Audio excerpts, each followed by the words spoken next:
So what can we as individuals do in this time of change? And this is something we started talking about in the last episode. We talked about our REBAC model, which stands for resilience, embracing change, well-being, ambiguity, and curiosity. And that's a model that we can apply to ourselves as individuals as we move forward in this. But when it comes to resilience, it's something we covered last time. And this time we're going to look at embracing change. So Yvonne, why is change so difficult?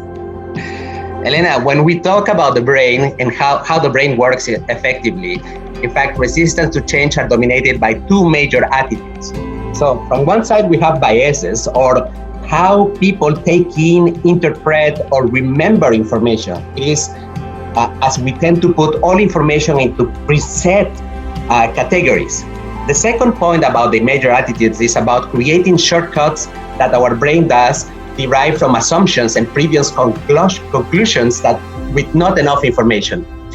In fact, the brain does not have a way to differentiate reality from imagination. Both information are processed in the same way, produce the same signals, producing feelings that are often fear or pleasure, an incentive to avoid or an incentive to do something. Often the biases and assumptions have been built by repetitive experience in our past that are heavily anchored in our subconscious. And guess what? The subconscious is an area that occupies most of our brain, and it's difficult to get rid of them unless we train our brain to support attitudes with additional information, not once or twice, but in a recurrent basis.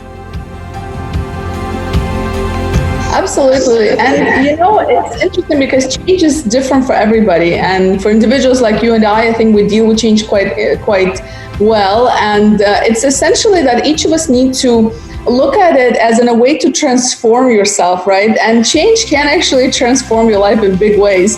The impact of the change will depend on how you're actually processing the change. And there's a few ways that we can sort of manage it. And, we might not know when, but we should expect change to happen at some point in our lives. So number one is let's look at just cultivating perspective and curiosity. These two will really help you navigate through this more smoothly. So gratitude will help you focus on things that you have and place things in perspective in any given situation. And on the other side, we have curiosity, which will force you to look at opportunities amidst any change and look at what is the exciting thing about what the future might hold. So some of the questions you might ask: what are some things I'm grateful for? How can I take advantage of this change? What is the worst case scenario? And I think that's important. I think if we just identify the worst case scenario, we realize it's not too bad, and then we can focus on how can I overcome it if it is something challenging in the process. And next, we need to also look at how we respond. So first, we need to accept the fact that change is happening and it might actually bring new possibilities. So to respond positively, we must be open to look at things in a new light and from that different perspective. Some questions to ask yourself here is, what is the short-term immediate picture here? What am I not seeing about this change that might be beneficial for me? Where do I want to be moving forward? Who do I want to be moving forward with? What is this teaching me? What needs to change for me to adapt?